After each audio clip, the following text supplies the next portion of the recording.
Eu preciso que você abra a sua Bíblia, por favor. No livro de Josué, no capítulo 1, no verso 1, nós vamos olhar hoje no exemplo da vida deste homem, que força e coragem é o que Deus pediu de Josué. Me parece que força e coragem é o que a vida pede de todos nós. Em algum momento, em algumas situações, ela vai exigir de nós força e coragem para tomarmos decisões. E eu gosto muito dessa combinação, porque de que adianta um corajoso fraco? Certo? De que adianta? O cara tem coragem, mas não tem força. Tem força, mas não tem coragem. E Deus diz para Josué: você precisa, para desempenhar sua função, para lidar com a vida, com as demandas, com as intempéries que você vai enfrentar ao longo da sua caminhada, de duas coisas: força e coragem. É isso. Eu não sei para você, mas para mim a vida pede isso todos os dias: força e coragem para prosseguir nessa caminhada.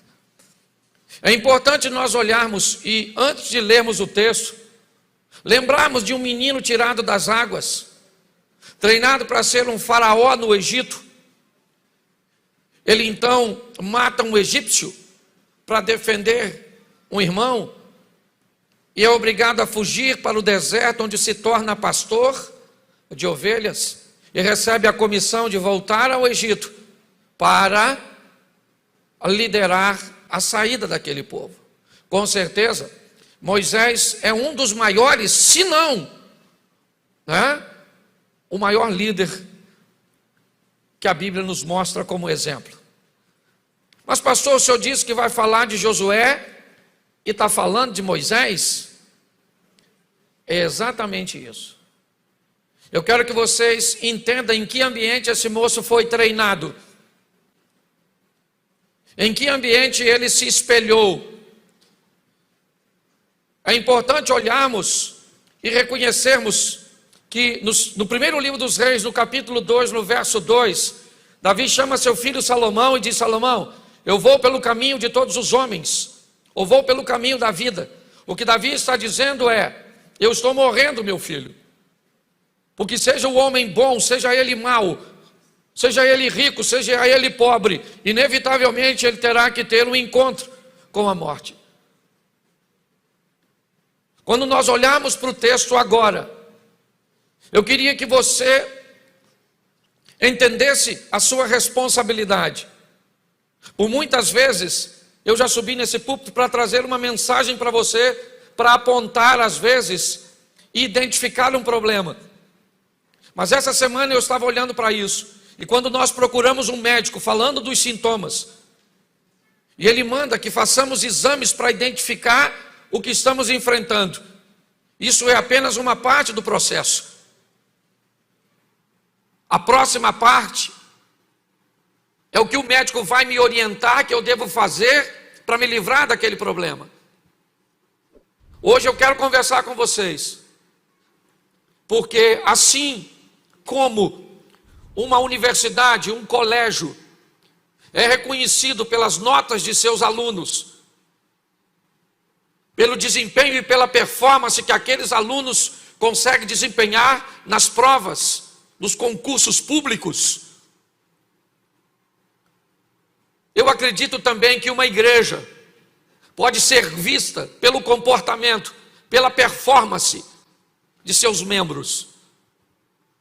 Oferecer a vocês a oportunidade, não apenas de apontar um problema, de apontar um comportamento, mas dar uma direção, estabelecer, uma rota onde você consiga alcançar, os propósitos para vencer. É muito importante. Moisés está morto. assim como Paulo, Pedro ou qualquer outro que você admire. Porque o tempo deles já passou. O tempo agora é o nosso. Chegou a nossa vez de termos a oportunidade de vivermos o incrível, o sensacional. E vamos ver como Deus vai lidar com Josué. E como Josué vai lidar com a história da sua vida. Dificilmente você vai enfrentar ou vai olhar para um homem que enfrentou tantas batalhas, tantas adversidades. O texto diz que ao longo da caminhada de Josué, ele venceu 31 batalhas registradas, 31 reis. A vida daquele homem foi uma vida de batalha, de luta. Enquanto Moisés é um negociador, um estadista, que entra no ambiente egípcio para libertar o povo. Josué é um general, um comandante, um homem de guerra, de batalha. Eu acho que vale muito a pena olharmos o exemplo dele, porque estamos em meio a essas guerras diárias. Hoje não tem leão, hoje não tem urso, não tem gigantes, mas nós vemos todos os dias os problemas se levantarem contra a nossa casa, contra a nossa família, contra a nossa saúde, contra a nossa fé. O texto diz assim: e sucedeu depois da morte de Moisés, servo do Senhor, que o Senhor falou a Josué, filho de Num, servo de Moisés, dizendo: Moisés, meu servo, é morto. Levanta-te, pois, agora e passa esse Jordão, tu e todo este povo, a terra que eu dou aos filhos de Israel. Todo lugar que pisar a planta do vosso pé, eu tenho dado, como eu disse a Moisés, desde o deserto e deste Líbano até o rio, ou o grande rio, o rio Eufrates.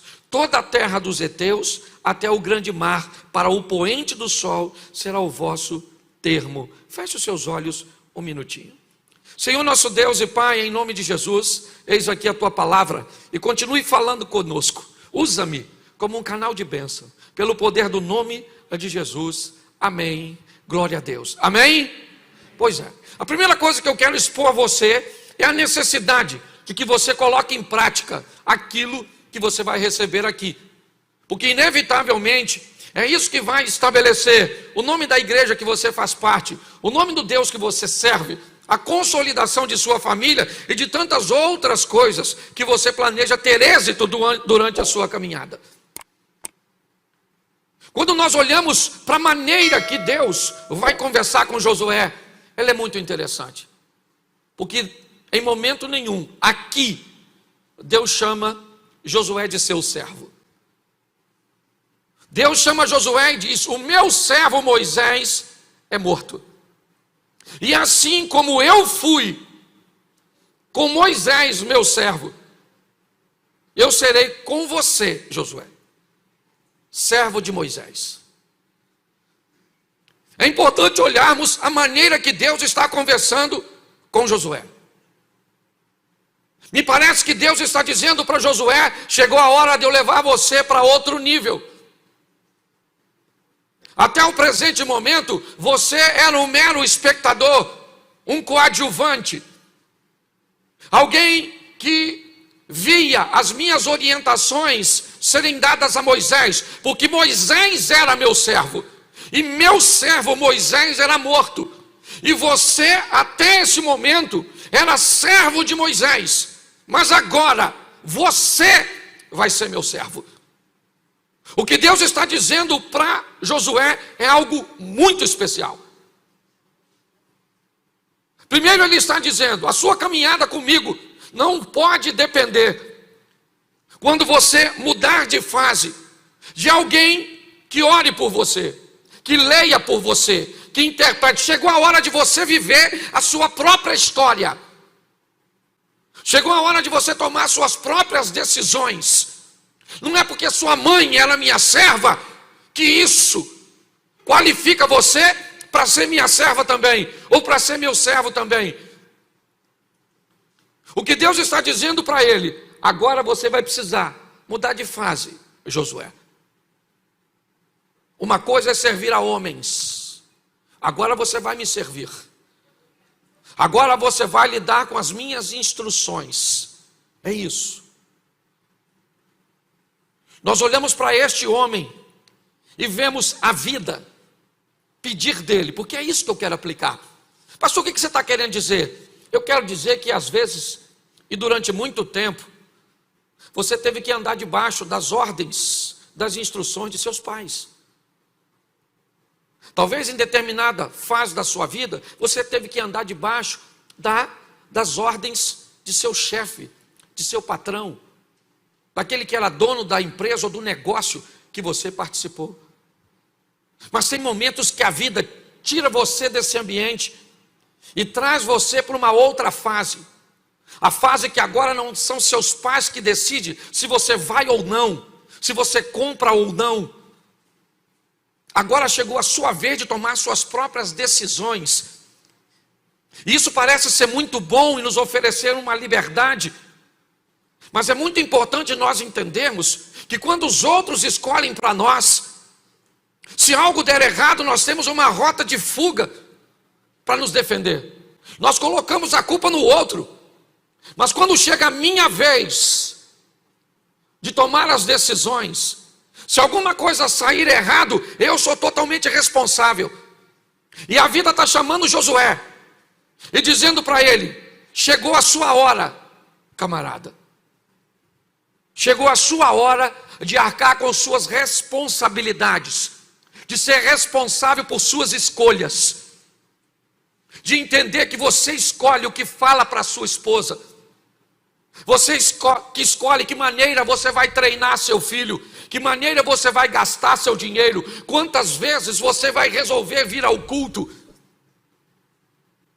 o que você compra, o que você não compra. A vida chama Josué e diz: agora você vai precisar de força e coragem. Força e coragem para fazer o que precisa. Força e coragem para dizer não para aquilo que é ruim para você e pode te causar dano. Porque agora a responsabilidade é totalmente sua.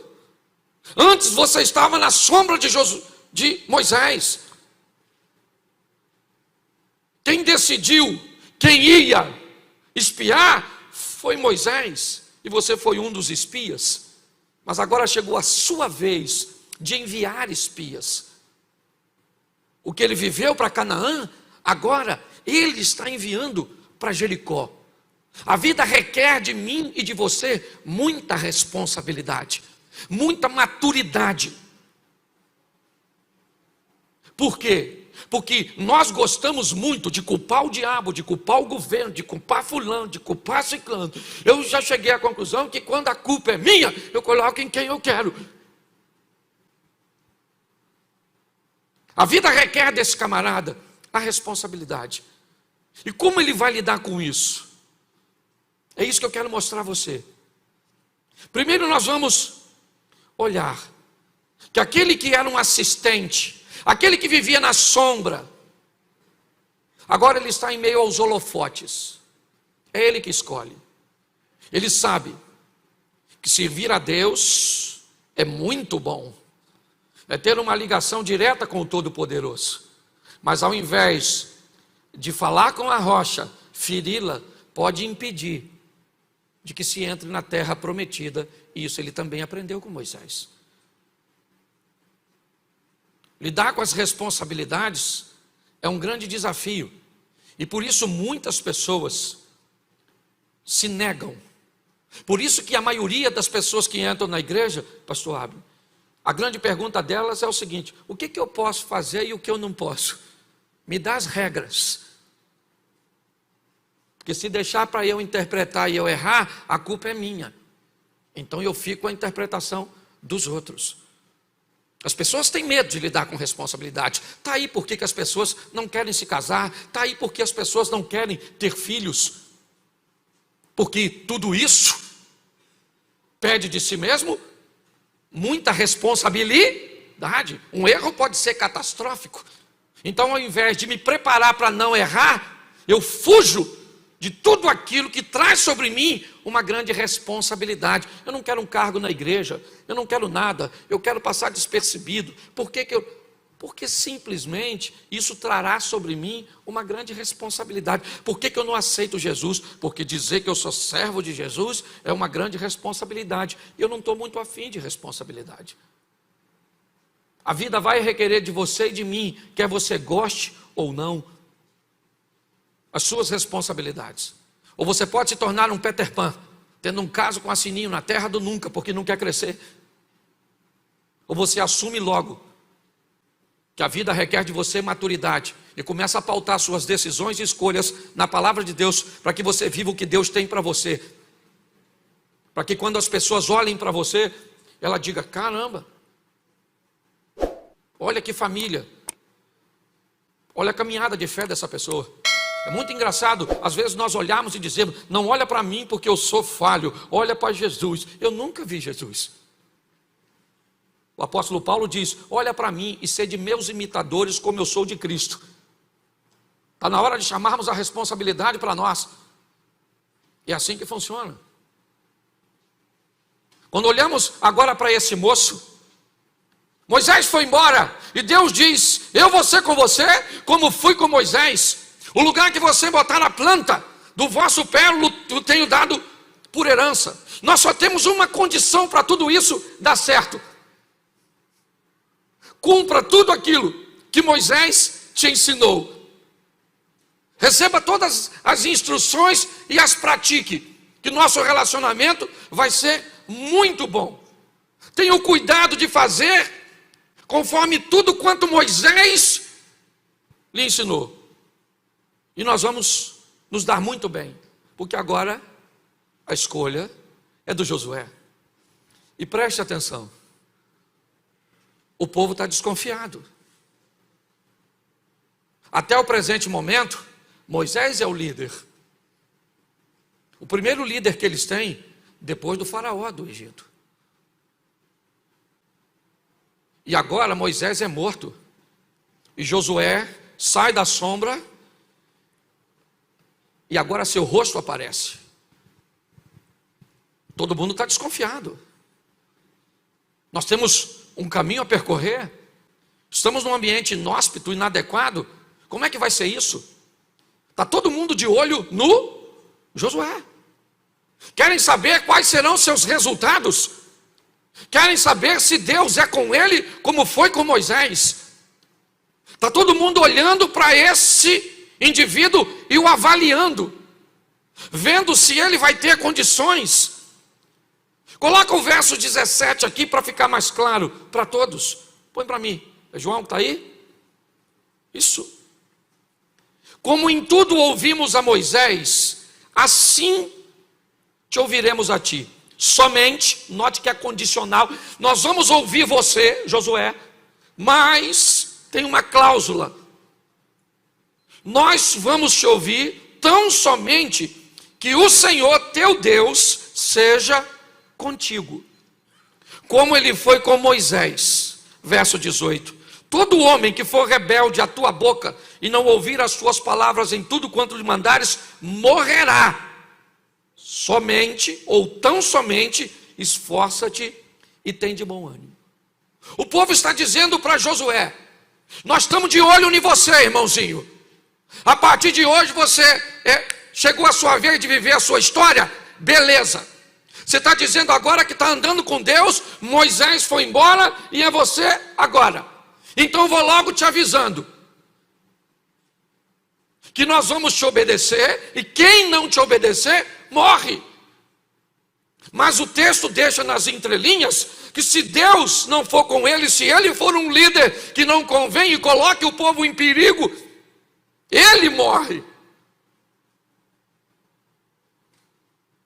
Olhe bem, a postura agora é dizer: está todo mundo de olho em você, Josué.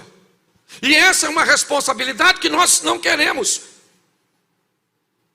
Arcar com a responsabilidade, minha esposa está me avaliando o dia inteiro, meus filhos estão me avaliando, meus vizinhos estão me avaliando, meus funcionários estão me avaliando, os membros da igreja estão me avaliando, está todo mundo me avaliando. As pessoas que me seguem na internet estão me avaliando, porque a Bíblia diz que nós estamos debaixo de uma grande nuvem de testemunhas. Se você acha que a sua vida é simplesmente sua, você não sabe nada sobre o Evangelho. Segundo o Evangelho, você é luz e você é sal. Nossa vida está totalmente entrelaçada com a vida dos outros. Mas exige de nós agora alto nível de responsabilidade, força e coragem para tomar decisões, sejam elas favoráveis a mim ou desfavoráveis a mim. Muitas vezes está todo mundo olhando para Josué, querem saber como é que funciona agora. Será que Deus é com ele? E agora ele vai começar a ter as suas próprias experiências. Nós nunca vivemos num ambiente tão hostil como o atual. O tempo inteiro estão tentando minar a nossa fé. O tempo inteiro estamos vivendo escândalos de pessoas que professam a nossa fé e são famosas. Pastores presos, envolvidos em homicídios, envolvidos em violência domésticas, envolvidos em fraudes. O que é tudo isso? Isso é um ambiente que tem o propósito de apagar a nossa fé. Quem vive de experiências dos outros não vai muito longe. Por que é importante sair desse ambiente de coadjuvante e protagonizar no palco da vida minhas próprias histórias? Porque quanto a fatos não há argumento. Quando eu começo a ter as minhas próprias experiências com Jesus, com a minha fé, não adianta ninguém falar contra o meu Deus. Porque meu relacionamento com Deus não é teórico, ele é prático. É assim que funciona. Esse cara agora vai viver suas próprias experiências. A primeira, ele tem uma nação para atravessar o Jordão. E Deus diz para ele: instrua os sacerdotes a pegar a arca da aliança, caminhem em direção ao Jordão, e assim que os sacerdotes tocarem as águas, elas vão parar. As águas de cima vão parar de correr do Jordão e o povo vai atravessar. E Josué vai viver a sua primeira grande vitória. Está todo mundo de olho nele, vamos atravessar o Jordão. E como é que nós vamos atravessar? Mulheres, crianças, gados, tudo isso. Ele diz: fique tranquilo, porque Deus vai abrir o Jordão. E está todo mundo olhando. Você não gosta que todo mundo olhe para você, que te avalie, que olhe para a roupa que você está usando, as frases que você está postando, a sua postura, culto ou extraculto, como você trata a sua esposa? Ninguém fala com você, mas está todo mundo vendo. Essa é a grande verdade. Está todo mundo olhando para todos nós, nos avaliando o tempo inteiro, para ver se condiz a nossa vida com aquilo que professamos. Esse cara agora vai mostrar para aquele povo, ou melhor, Deus vai mostrar para o povo que é com ele. Capítulo 3, verso 7. Coloca aí, 3, 7. E o Senhor disse a Josué: este dia começarei a engrandecer-te perante os olhos de todo Israel, para que saibam que assim como eu fui com Moisés, eu serei contigo. Deus está dizendo: eles não querem ver se eu sou na sua vida? É isso? Mas pastor, querido, o Moisés já partiu, o tempo dele passou. O que ele me serve hoje é de inspiração. Eu não gosto de ficar contando testemunho na igreja. Eu não gosto. O meu, prefiro contar o dos outros. Mas eu posso falar uma coisa para vocês. Com certeza eu vivo coisas que poucas pessoas vivem. Porque eu aprendi a fazer coisas que poucas pessoas fazem. Eu aprendi que testemunhos podem edificar, mas também podem escandalizar. E eu posso dizer para vocês, eu tenho visto o sobrenatural, o incrível, o extraordinário de Deus acontecer. Sabe por quê? Porque eu creio. E porque eu aprendi, porque nós estamos no meio da parceria, a ser um parceiro nesse ambiente. Porque é isso que Deus está chamando Josué. Deus poderia dizer: Josué, sai daí e eu vou fazer tudo por você. Não, não, você precisa de força e coragem, você precisa de posicionamento. Esse camarada, agora, ele vai viver a sua primeira grande vitória. Josué vai aprender que a vida com Deus e que o relacionamento com Deus, ele é feito de vitórias, de momentos bons. Ele chega do outro lado, né, e o povo está olhando para ele. O Rio Jordão parou para o povo passar. Realmente os resultados são positivos. E ele vai para a próxima fase. O povo continua de olho, está todo mundo observando. E agora ele vai enfrentar Jericó. Acredito que todos conhecem. A motivação de chegar em Jericó após ter passado o Jordão. Ele enviou espias. A estrutura está toda montada. Ele está vencendo, é as suas experiências. E o que ele está vivendo com Deus. Está assim de gente que não tem uma história de si mesmo para contar. São só milagres alheios. Coisas que sempre acontecem à sua periferia. Sabe, é sempre um milagre bem próximo de você, uma vitória bem próximo de você, é algo acontecendo, sabe, e onde você está na sua vida, nos seus negócios, na sua família, no seu ministério, há sempre uma inércia, sabe, um ambiente do nada. É isso que muitas pessoas têm vivido. Está na hora de provarmos o que Deus tem para nós. Por que, pastor, o senhor diz isso? Porque isso precisa acontecer, para que as outras pessoas vejam quem é o Deus que nós servimos. É simplesmente isso. Eu não estou pregando riqueza, não estou falando nada disso não. Eu estou falando de viver o que Deus tem para cada um de nós. É só isso. Ele agora chega no ambiente, Jericó fechada. As muralhas caem, Josué entra. Saqueia Jericó, mata tudo. E agora é a sua segunda vitória. Ele está provando o extraordinário, o sensacional, o incrível. Ele já enfrentou o primeiro obstáculo, o Jordão, e ele venceu. Ele enfrentou o segundo obstáculo, Jericó, e ele venceu. As coisas estão fáceis, é verdade. E para ganhar não precisa de muita ciência. Para quem está ganhando, está tudo bem, louvado seja Deus, estamos vencendo, as coisas estão boas, mas o problema é que a vida não é feita só de vitória, a vida não é feita só de sorriso, e talvez hoje, você, ainda que o ambiente de vitória não seja sempre favorável, porque em muitos ambientes de vitória, pessoas persuadiram seu coração e acabaram se destruindo, é da derrota que eu quero te falar. Por quê, pastor? Porque o povo está perdendo mais do que está ganhando. A grande verdade é essa. Hoje, no geral, o povo está perdendo mais do que está ganhando. As dores têm se intensificado. Tem pessoas que praticamente não têm uma vida, parece que vivem uma saga. É ano após ano, luta, batalha, dificuldade, problema, isso, aquilo outro. Tem gente que talvez não precisa levantar a mão, que está pedindo para Jesus voltar, se possível, agora. Aí eu vou logo e cabe o sofrimento. A vida é feita de alegria, é verdade, mas presta atenção nesse cara agora. Ele sai do cenário e agora está lá nos holofotes. Deus é com ele.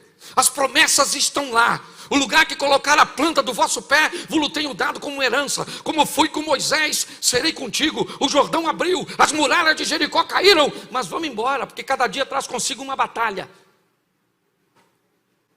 Cada mudança de fase traz consigo suas demandas. E agora o que ele tem? Uma cidade pequena. Não oferece muita resistência. O povo está todo firmado, acabaram de vencer Jericó, os despojos de valores foram levados para o tesouro do Senhor. A notícia está percorrendo, o povo tem um grande líder, apesar da saída de Moisés. Josué está lá, está dando conta do recado. O Jordão abriu, Jericó caiu, então vamos embora. Mas agora diante de Ai. Capítulo 7, verso 5.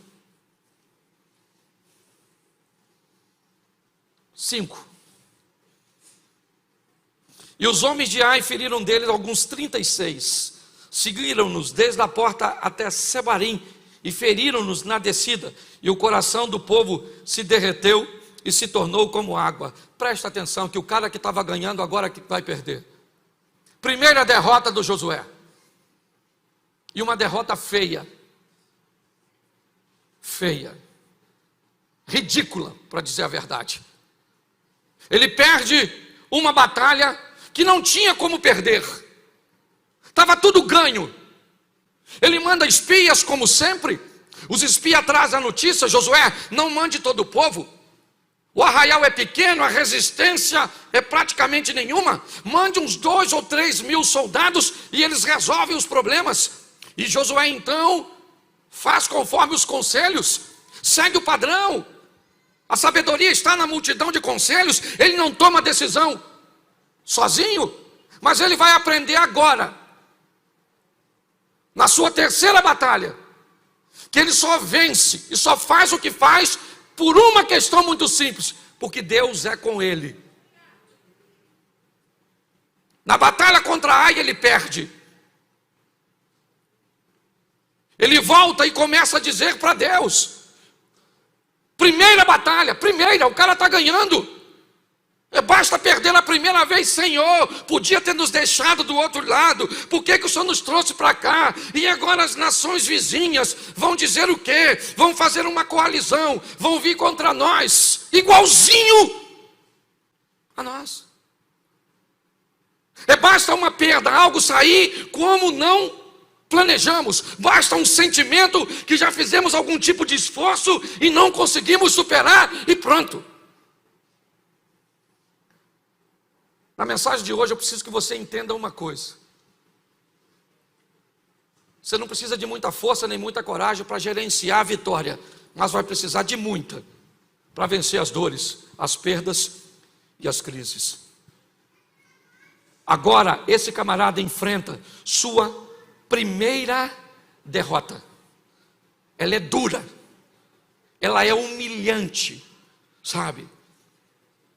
Ele perde para um lugarejo fraquíssimo, mas ele aprende e me ensina nesta passagem que a vida também é feita de derrotas. Mas o que eu quero ver com você nesses 15 minutos é o que esse cara faz quando ele perde.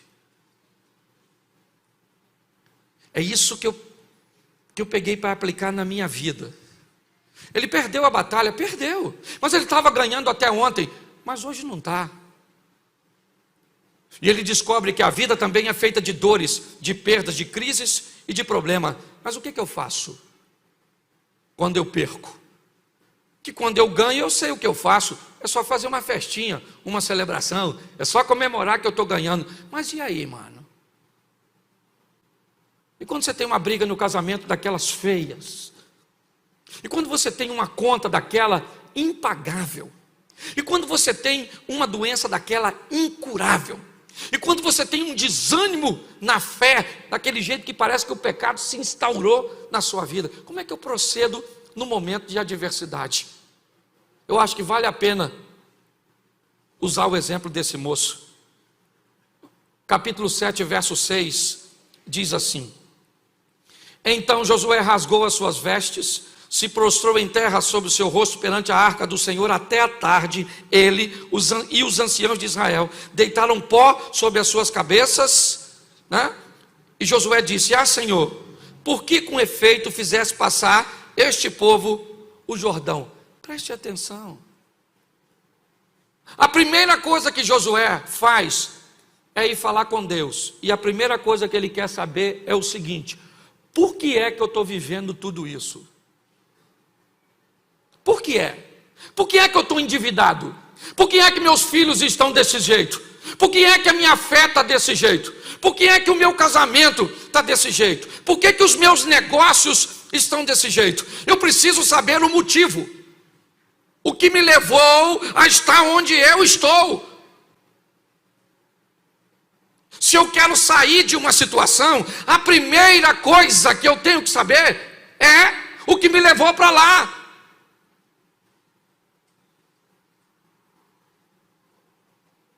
O que me levou para lá? Eu dormi no carro de um amigo e quando eu acordei eu estava em São Paulo. Como é que eu cheguei aqui? Uma condução me trouxe para cá, como é que eu saio daqui? Eu pego outra para me levar para onde eu estava. Apocalipse, lembra de onde caíste, se arrepende e volta a praticar as primeiras obras. É o texto, a carta a Éfeso. Qual é o grande problema das pessoas? Elas estão vivenciando coisas e sequer gastaram um tempo para procurar o que levou o casamento para esse marasmo, para essa traição. O que levou a sua estrutura familiar para esse caos que ela está? O que foi? Foi negligência, foi ignorância, foi traição, foi falta de dinheiro. O que foi? O que foi que fez você lidar com Deus com esse relacionamento? Ou nós lidarmos com Deus com esse relacionamento à distância de um Deus que está tão longe? O que fez você pegar verdades que já foram concretas na sua vida a respeito de Deus e relativizar como se relativiza hoje? Primeira coisa que Josué faz é perguntar a Deus: o que aconteceu? Por que é que nós estamos vivendo tudo isso? E Deus diz para ele: você quer saber? Então eu vou falar para vocês. Vocês estão vivendo tudo isso porque tem maldição no meio de vocês, porque tem desobediência no meio de vocês. É por causa, e vou avisando a você, Josué, enquanto você não corrigir isso, você não vence mais ninguém, porque a sua vitória está em mim. Se nós queremos mudar de vida, gente, em qualquer área que seja, nós precisamos de uma coisa: colocar Deus em primeiro lugar. Mas sabe qual é o problema? É que às vezes eu não quero ver, eu não quero saber o motivo. Aliás, às vezes eu já sei. Eu finjo que não sei, porque aceitar que eu estou nessa situação por minha culpa é tão doloroso que eu digo que eu não sei porque que o meu casamento está assim, eu não sei porque que meus filhos me desobedecem, eu não sei porque minha pressão está alta, eu não sei porque eu não consigo ler a Bíblia, eu não sei de nada. Sabe sim, nós sabemos, muitas vezes, mas dizemos que não sabemos porque, se reconhecermos isso, vai nos doer mais. Esse camarada perguntou, igual Davi. Lembra quando Davi estava lá chorando porque o filho dele estava doente? Ele olha para a porta e vê o pessoal cochichando porque o garoto morreu. Ninguém quer falar para Davi que o garoto morreu, porque Davi é brabo para caramba. O cara que contou que Jonatas morreu, alguém vai contar? Ficou um olhando para o outro, o menino dele morreu, né? Quem fala para ele? Falou: eu falo não. Davi levantou a cabeça e perguntou para os homens que estavam na porta assim: meu filho morreu, é isso? Os homens disseram: já que o senhor perguntou, morreu. Mas só falando porque o senhor perguntou. A última coisa que ele gostaria de ouvir é morreu, mas ele não teve medo de perguntar. Você tem um problema? Está enfrentando um? Não tenha medo dele, Deus é contigo, a vara e o cajado do Senhor está do teu lado. Agora não faz vista grossa para seu problema não, porque ele vai se potencializar e vai destruir suas finanças, seus negócios, sua família e sua fé. Primeiro passo desse cara é o seguinte: eu estava ganhando até ontem, hoje eu não estou. E por que é que eu não estou? Porque tem um problema. E tem gente que é habilidoso para identificar o problema. 7:25, coloca aí. Capítulo 7, verso 25. Oi? Acharam que era a hora? E disse Josué: por que nos turbaste? O Senhor te turbará a ti neste dia. E todo Israel, repita comigo, o apedrejou. E agora diz assim: e os queimaram a fogo, e os apedrejaram com pedras. Escute só. Ele descobriu que sabe o que levou eles para lá? Um tal de Acã, um maluco lá que, depois você lê que eu não sou obrigado a ler tudo. Ele apanhou os troços escondidos e escondeu embaixo da tenda. E agora Josué já sabe onde está. E eu acho o maior barato quando alguém me diz assim: pastor, eu sei que eu estou errado. É lindo. Ah, é lindo que você já sabe. A minha pergunta é: você vai consertar? Não, pastor, porque eu não consigo. Então continua vindo no culto, para ver se uma hora você consegue. Porque tem gente que vem e ouve a palavra de vida eterna, as palavras de mudança. Aliás, hoje está até ruim da gente pregar desse jeito.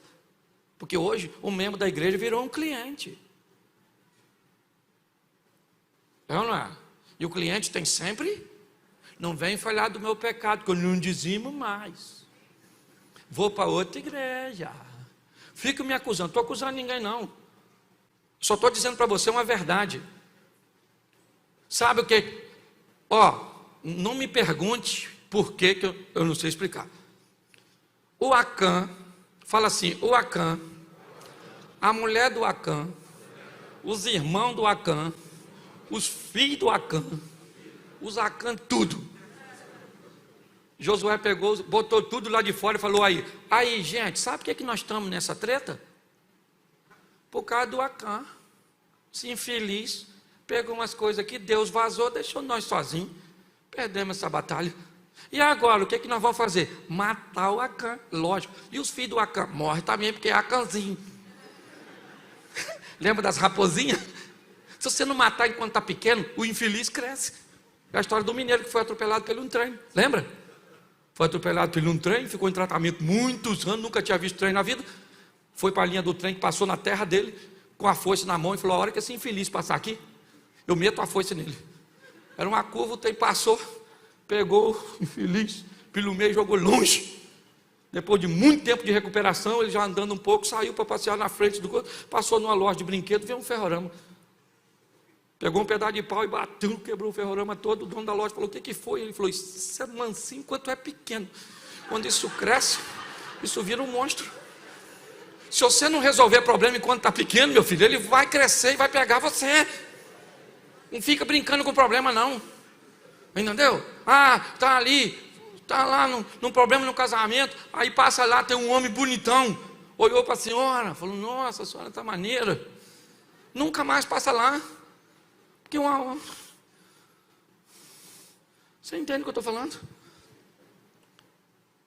Está tudo lá. O que nós vamos fazer? Vamos tacar pedra e matar tudo. Tacaram o pé, tacaram o fogo. Vê isso aqui. Parece negócio de Morro do Alemão. Tacou a pedra, tacou fogo, queimaram. Isso parece. Não é? Um texto totalmente atualizado. Por quê, querido? Porque ele me ensina uma coisa: primeiro eu identifico o problema, depois eu elimino. Elimina. Não brinca com o problema não, meu filho. Ele cresce e pega você. Você quer mudar de vida? Descubra o que é. Preguiça. Pastor, nossa, pego a Bíblia assim, dá um sono.